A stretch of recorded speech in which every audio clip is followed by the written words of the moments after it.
Radio 2.0, siamo questa sera al Druso di Ranica e come vedete qui alla mia sinistra c'è un mostro sacro del rock, lui è Ian Paice, batterista dei Deep Purple, questa sera si esibisce al Druso di Ranica e siamo qui, ci permettiamo di fare due chiacchiere con lui. We are so pleased to be here this night, and so I got a lot of questions for you, and I really don't know how to start, but Question one is a good place. Yeah, okay. First, did you have a good time? A good trip to be here? It's in so Ranica? easy from London to North Italy.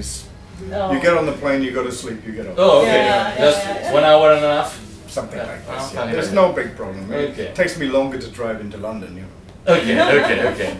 And first time here in Bergamo, close to Bergamo? No, I've been to Bergamo before.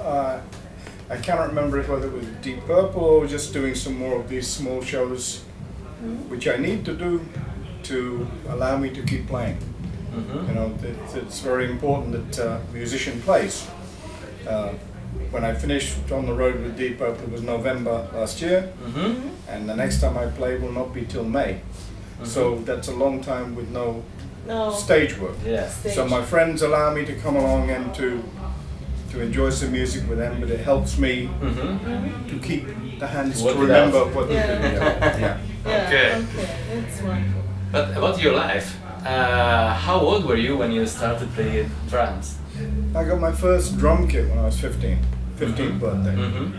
But before that, I had been making drums out of anything I could. Old biscuit tins, I would get some sellotape and stretch it and make it. Yeah. So, you know, really, I started hitting things when I was about 12 years old.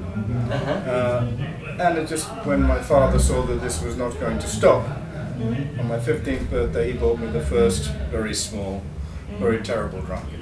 Okay, so, but I know that you started like a violinist. I had a violin for about 3 months. Just 3 months? Yeah. Okay. I wanted to do something with music, but we lived in a small house with houses each side, so whatever it had to be quiet. It couldn't make a noise. And it was little and easy, and you know, as a kid, and I tried. When I turned it upside down and I started hitting it, then it sounded good. Okay. I went, no. Not the same. It's not like a drum. No, not for me. We know that you are a left-handed drummer. Is it a benefit or not to be left-handed? It's a benefit in lots of ways. It makes it, if you are left-handed, you play naturally. If you're right-handed, you play naturally like this. The benefit is, if I wish to learn something from somebody else, I just play in front of a mirror. Yeah, and in the mirror, I am right-handed. Of course. So I can work out what they did, and I can see right-handed. So it's the same. Cool. When I do something, people see me. Yeah. Because it's the wrong way round, it's very difficult for them to work out what I did. So you were a mirror for a lot of drummer, I suppose. Yeah. So when I saw something, That's I mean, great. I don't really have that much time to practice anymore. You know, when you're a kid, you have all the time to yourself. Later in life, you have family, you have business commitments, you have everything that takes your time. But when I used to do that, I would always have a big mirror in the front, so I looked like everybody else. So to take things and to be able to play them and change them a little bit was very easy. But when I see myself playing left-handed, it's even. See if I see a video, it's even confusing to me. So you played with Deep Purple, Whitesnake, Gary Moore, Paul McCartney, just to get a few examples. But who's your best friend in the world of music?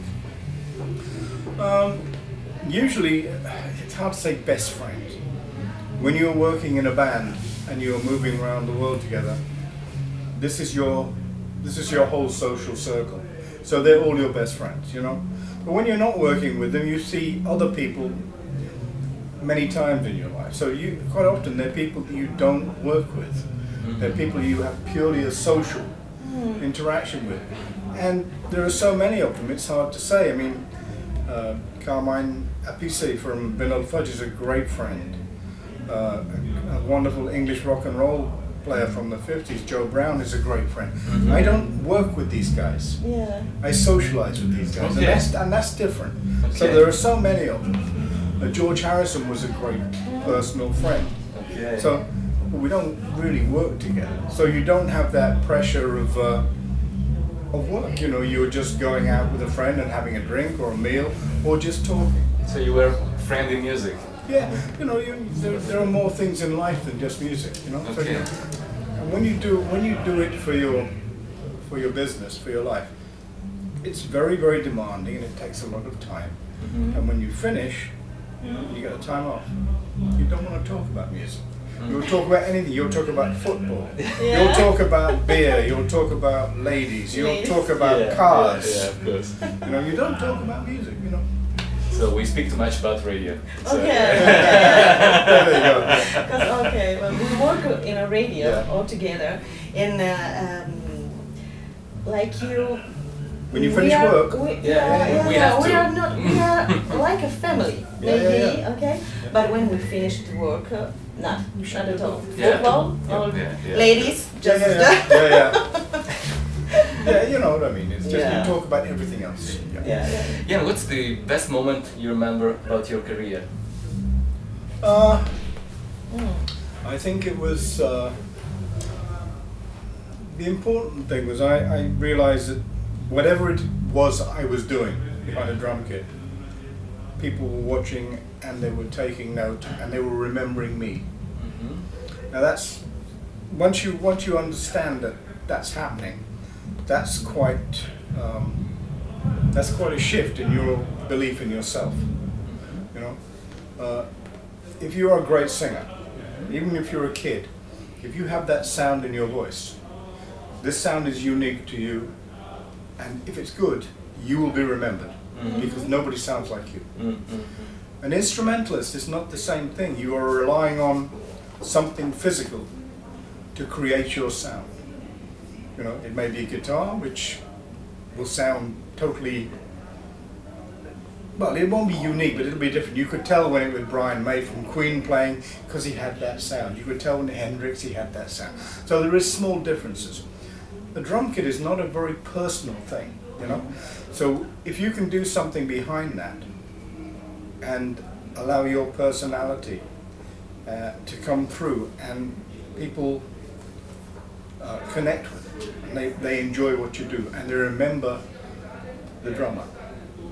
And once you realize that you're doing, then you know you're doing something correct. When I say correct, it doesn't have to be musically correct. It has to be artistically correct, because if I'm playing and the emotion I'm feeling, if I transmit that to you, then we have a conversation. Yeah. It's not with the mouth, it's not with the eyes, it's between the brains.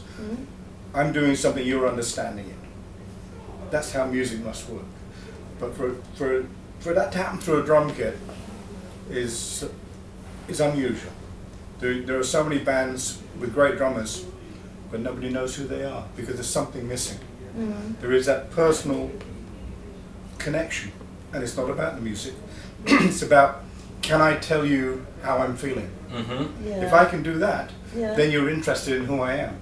Now that's something you cannot plan. Also the- You cannot make it like that. You either do it or you don't do it. So somewhere early on in my career, I must have been doing something without thinking about it, which was communicating with a lot of people.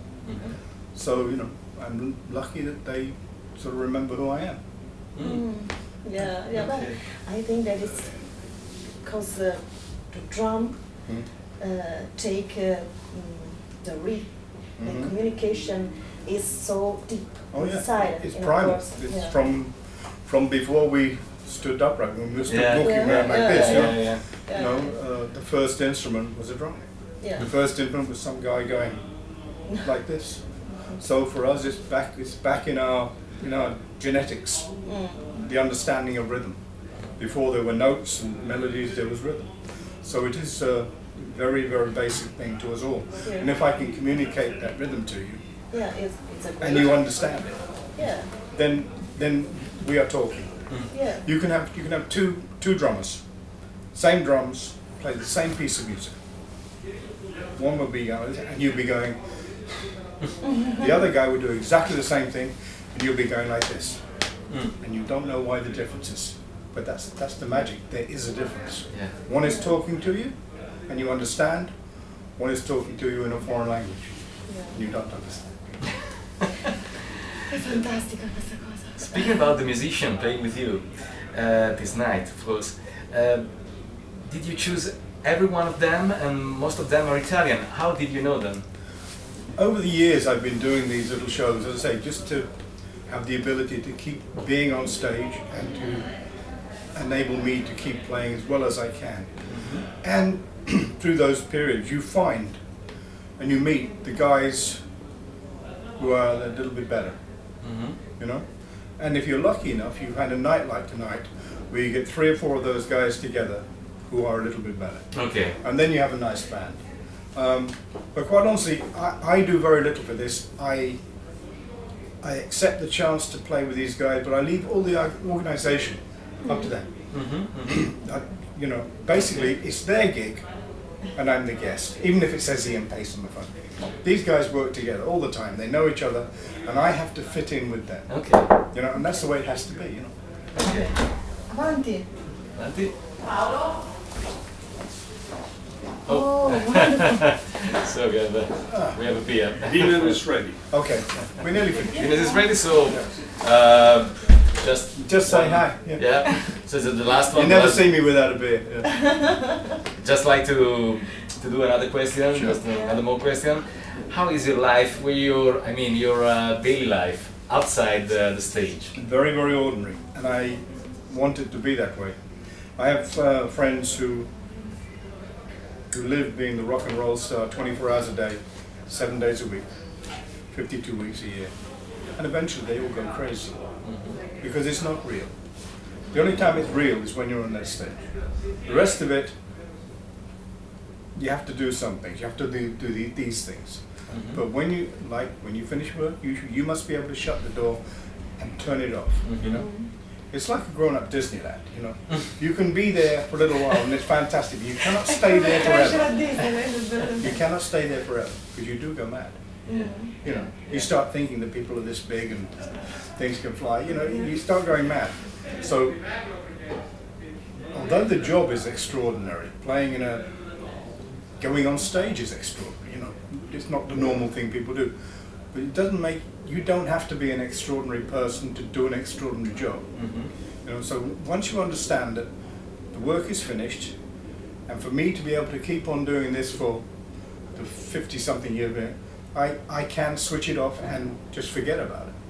So my normal life is exactly that normal. I go to the supermarket, you know. I try not to get lumbered with putting the rubbish out at the house. I hope somebody else does that. You know, I get shouted at by my wife because the room isn't clean. You know, this stuff, all the stuff that you get and you get from your husband. You know, all that is for me is very normal, and that's great because I'm lucky. I actually have 3 lives. I have the domestic life at home, which keeps me here. Then I have the life on stage. Within that life on stage, I have the ability to become that 15-year-old boy again. Because that's what happens for 2 hours. I become a kid again when I play. Of course. So I'm very lucky. When one life gets too tiring or too boring, I can go to the other life. And that's a great gift. Yeah. Okay. So, thank you very much. If you can make a greeting for our listeners, for example, just say hello to the radio station is Radio 2.0 or 2.0, and so if you can just say hello to them. Hello, this is Ian Paice of Deep Purple. You are listening and watching me on 2.0. Is that right? Yeah. That's right. Thank you. Thank you very, very good. Thank you very much. Okay. Thank you. Thank you. And keep on rocking. Oh, we try. Now I've got to go keep on eating. Okay. Okay. I only come to Italy to eat the food. I don't. It's the only reason I come.